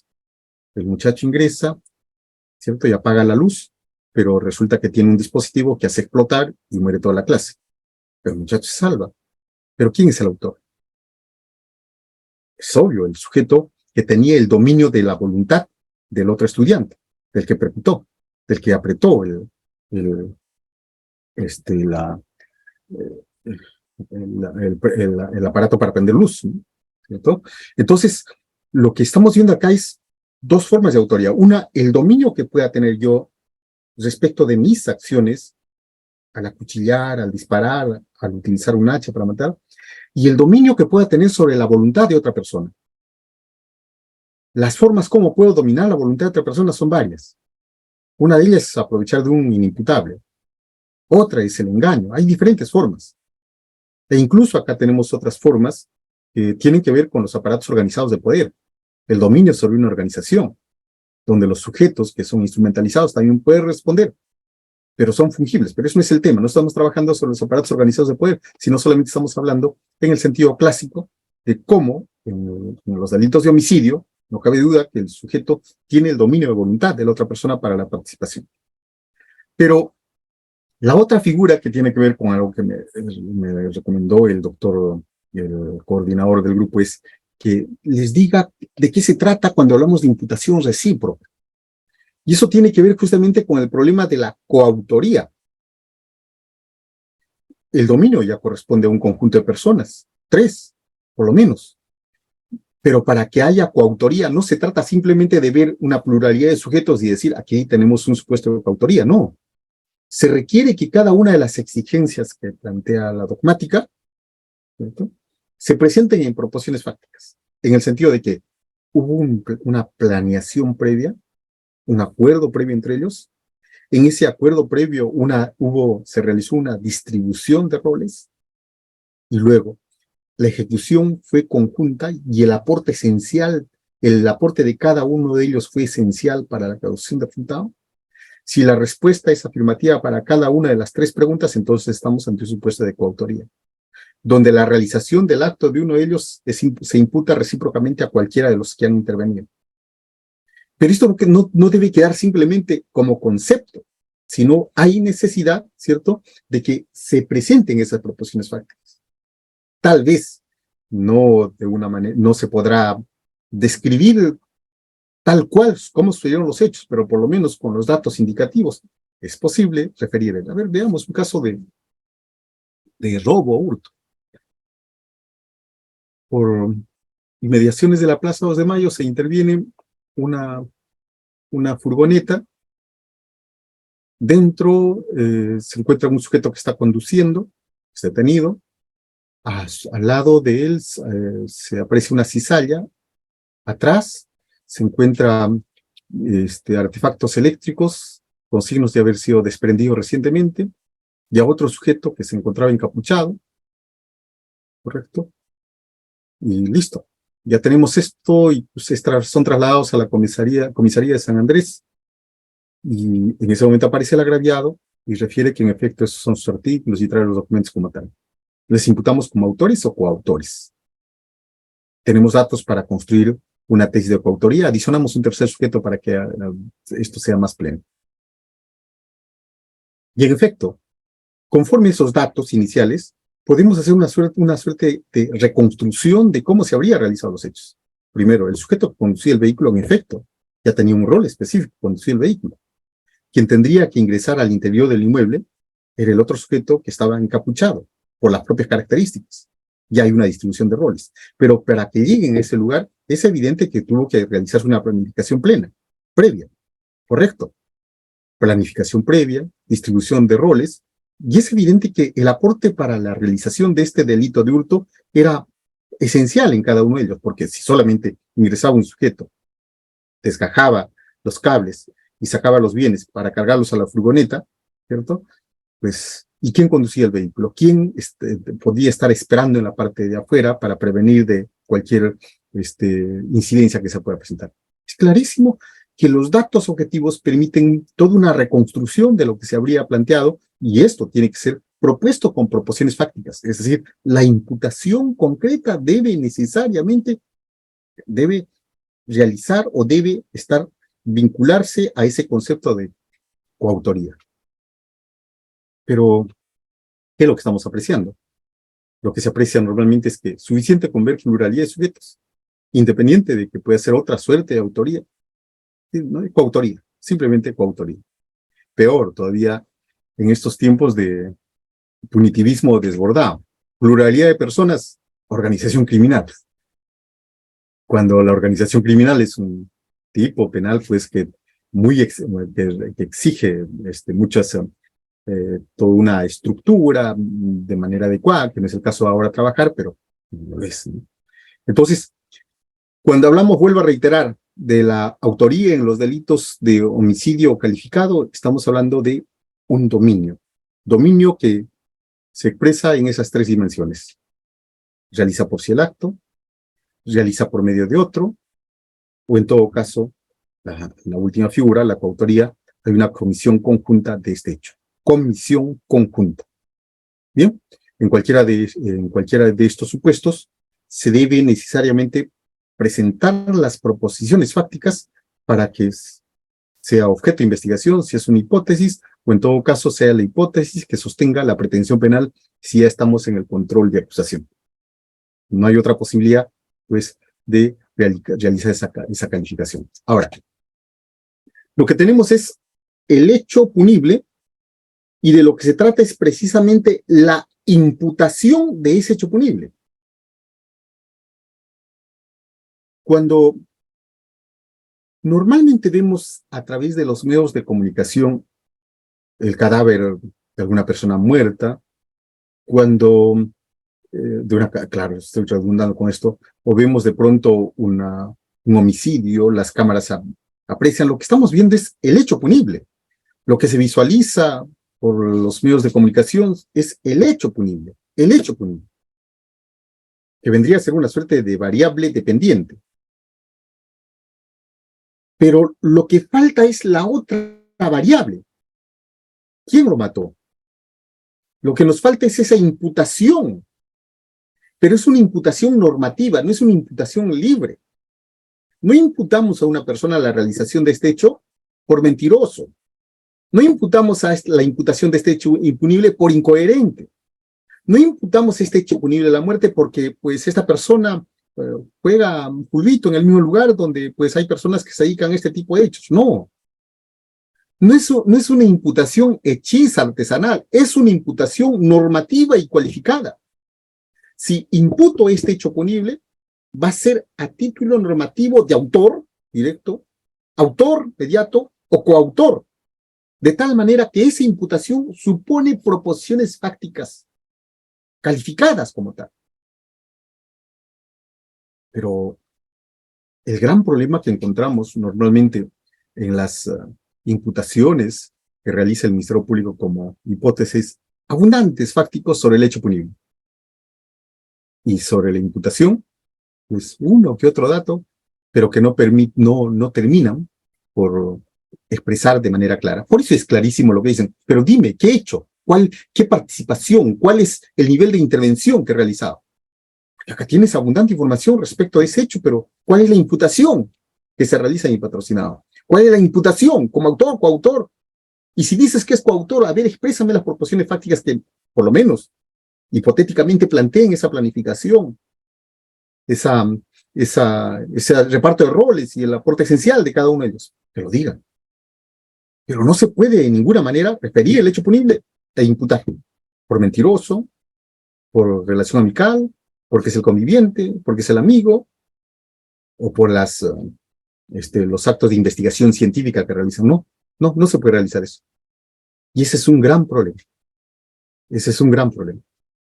Un homicidio que generó bastante revuelo hace más o menos unos 15 años, con intervención incluso de la Embajada de Israel, fue a propósito de la muerte de una periodista militar israelí en la ciudad de Arequipa. La periodista israelí toma un servicio de taxi, es secuestrada, de pronto es llevada a una zona rural.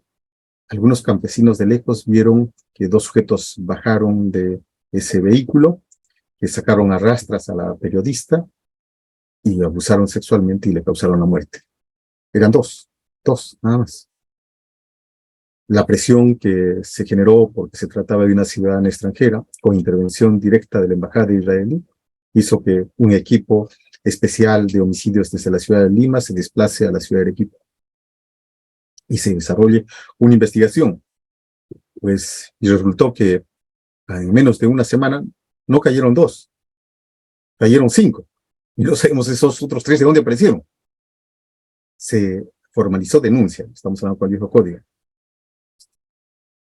Y de pronto pasa el tiempo y una fiscal bastante inteligente, pues llama por teléfono a un juez especializado y le dice: doctor, requiero con urgencia que me dicte usted de manera oral una resolución con cargo a lo que lo regularice. ¿Cuál era la urgencia? Que se ha encontrado a los verdaderos autores de la muerte de esta persona y en este momento ellos, alertados, están incinerando los bienes de la ciudadana israelí.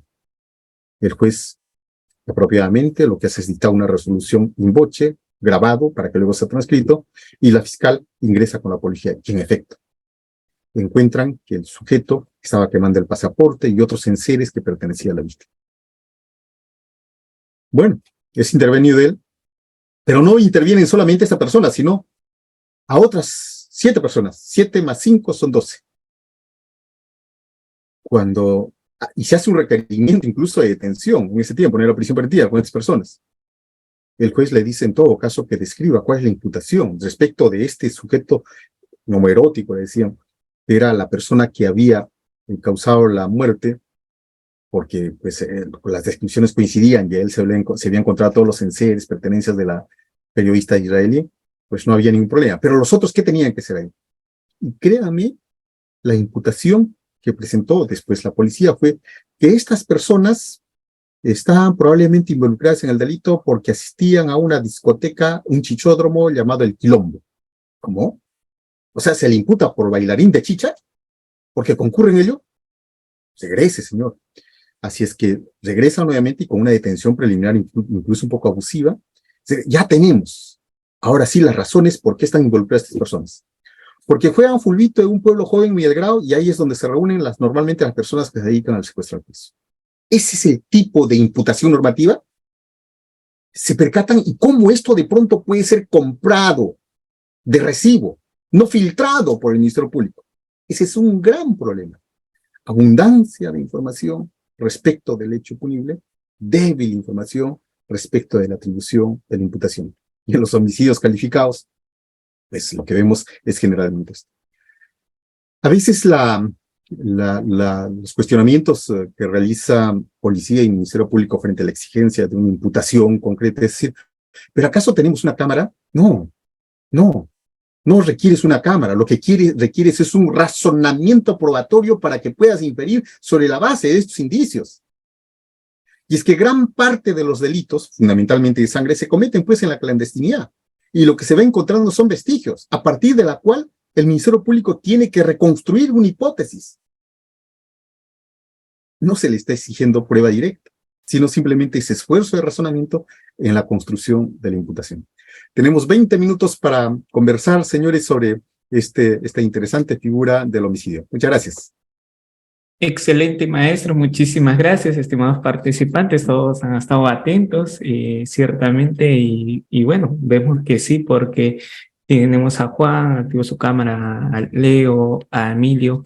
Bueno, estimados participantes, pueden levantar su manito en reacciones, pero eso sí, les vuelvo a reiterar. Las preguntas deben ser precisas, relacionadas al tema y netamente académicas, más no casos particulares. Si hay un caso particular, lamentablemente tendría que cortar el audio del participante. ¿Sí? Es una pregunta y tener activo su cámara. Voy a dar pase a Luis Alfonso, que activó su cámara. César, lamentablemente, los dos César no han activado su cámara. Doy pase a Luis Alfonso. Bienvenido. Muy buenas tardes.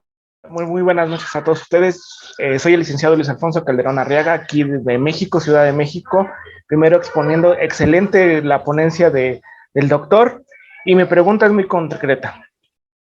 ¿Cómo podemos realizar, o más en un tipo penal como el homicidio, que son muy complejos, cómo podemos hacer la prueba de refutación o cómo podemos incorporar una prueba de refutación con todo el tema que nos ha expuesto mi estimado y querido doctor? Muchas gracias, doctor. Mire, usted lleva, la pregunta nos lleva a un tema de actual debate, que es el problema del razonamiento probatorio. Lo que pasa es que normalmente cuando el Ministerio Público formula una hipótesis de imputación, casi se ha normalizado una suerte de anclaje en la confirmación de esa hipótesis.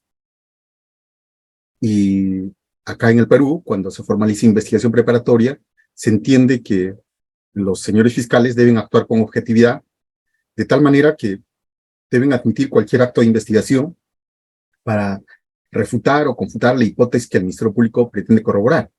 Pero no solamente eso, sino que atentos a una hipótesis alternativa de la defensa, cualquier coartada o en todo caso una causa de justificación o atipicidad, debe acceder. El gran problema que atravesamos en el Perú es que, lo que reitero, ese sesgo de confirmación sobre la base unipolar de trabajar solamente sobre una imputación del hecho punible está muy internalizado, muy normalizado, ¿no? Y eso genera problemas, porque la unilateralidad en la confirmación solamente de la hipótesis que hace el Ministerio Público muchas veces hace que los actos de investigación para refutar o confutar la hipótesis no sea admitido.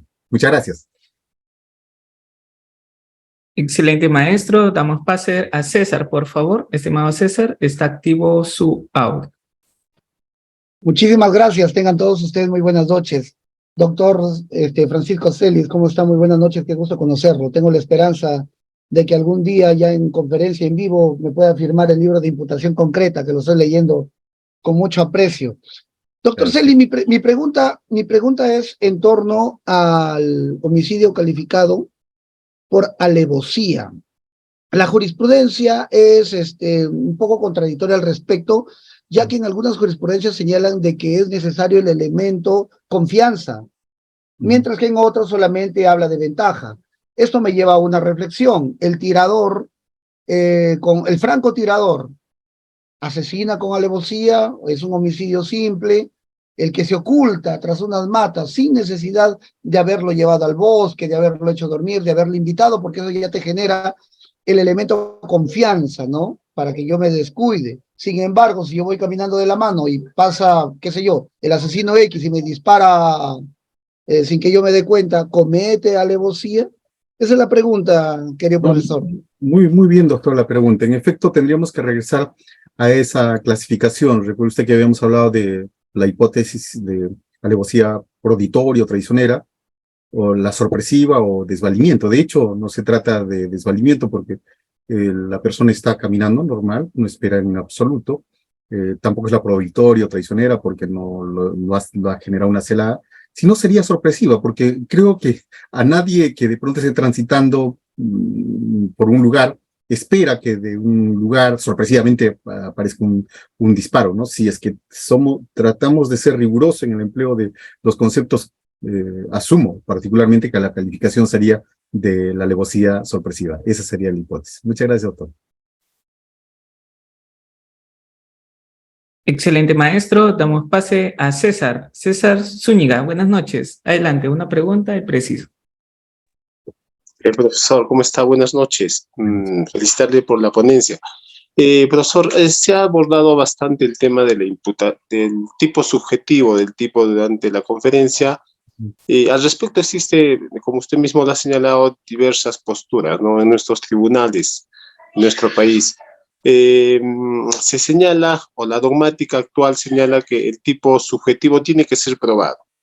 Si es que no tenemos prueba directa, podemos trabajar a través de indicios. Sin embargo, ¿qué pasa, doctor? Por ejemplo, en el tipo, poniendo un ejemplo, el delito de falsificación de documentos, existen dos modalidades. Uno que es la falsificación propiamente dicha y el otro es el uso, la conducta de usar. Pero ¿qué pasa si el Ministerio Público solo recaba elementos o las pruebas para demostrar en juicio que sí, efectivamente, pues hubo falsificación, pero sin embargo existe otro autor que se le imputa el uso? Sin embargo, no existe pues esta prueba directa para demostrar que él tenía conocimiento y sobre todo voluntad, ¿no?, de usar este documento falsificado. Entonces, sin embargo, ¿cómo podríamos resolver esa problemática, profesor? Muchas gracias.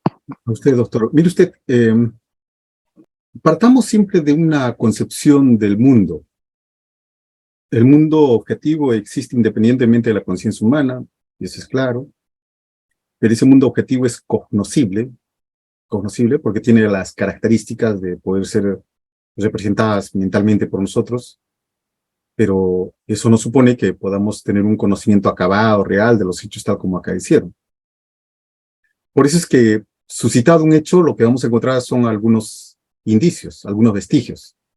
Si nosotros en este momento podemos afirmar la existencia de los dinosaurios, no es porque lo podamos visualizar, sino por los vestigios que permiten pues, esa labor de reconstrucción de lo que habría pasado ese tiempo. Lo que pasa es que este mundo objetivo que existe y que se transforma, que está en permanente cambio, va con ello pues desapareciendo las evidencias. Tiempo que pasa, verdad que huye. Pues, es un aforisma que emplean los criminalistas. Entonces, si es que en el caso no se han reunido elementos para acreditar pues uno de los supuestos, el Ministerio Público tendría que utilizar esos insumos para construir la hipótesis, ¿cierto?, que explique estos indicios, estos datos. Tengo estos datos y estos datos son los que tienen la potencialidad explicativa de esta hipótesis. Si es que no tengo estos datos, entonces no me voy a pues, arriesgar a proponer una hipótesis que no tenga esa aptitud. Encontramos a un sujeto que está por la Plaza 2 de Mayo conduciendo su Volkswagen, interviene la policía y de pronto aprecia que el sujeto está nervioso y con las manos ensangrentadas. Se le observa después con la linterna y dentro aparece un machete y sangre. Inmediatamente es reducido, se le baja el vehículo, se abre el maletero y se encuentra la cabeza de una mujer.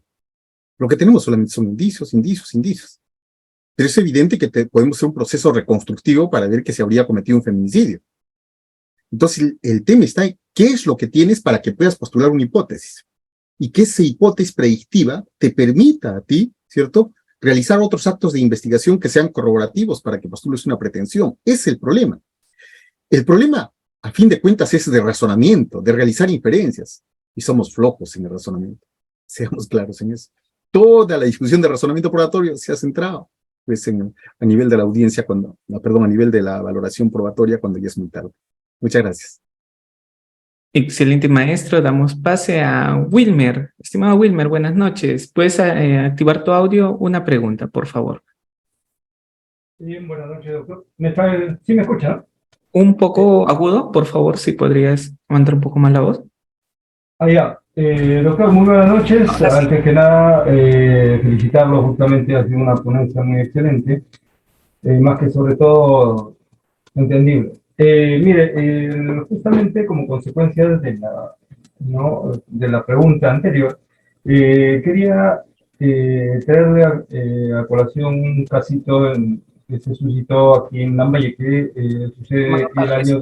Wilmer, casos particulares no. Sí, por favor. No, solamente para hacer ver el tema por cuanto el Ministerio Público, a pesar de que había una serie de indicios y evidencias, pues no ha valorado justamente no, a pesar de que había imágenes de las cámaras de videovigilancia donde se produjo un caso, en primer lugar, el año 2005, un caso de tentativa, no voy a hablar de personas, claro está, y posteriormente, el año 2021, se concreta el sicariato de todas maneras, y el último fiscal, porque fueron diferentes lugares donde se produjo el hecho, mejor dicho, las jurisdicciones, en distintos distritos, no ha extornado la investigación para que se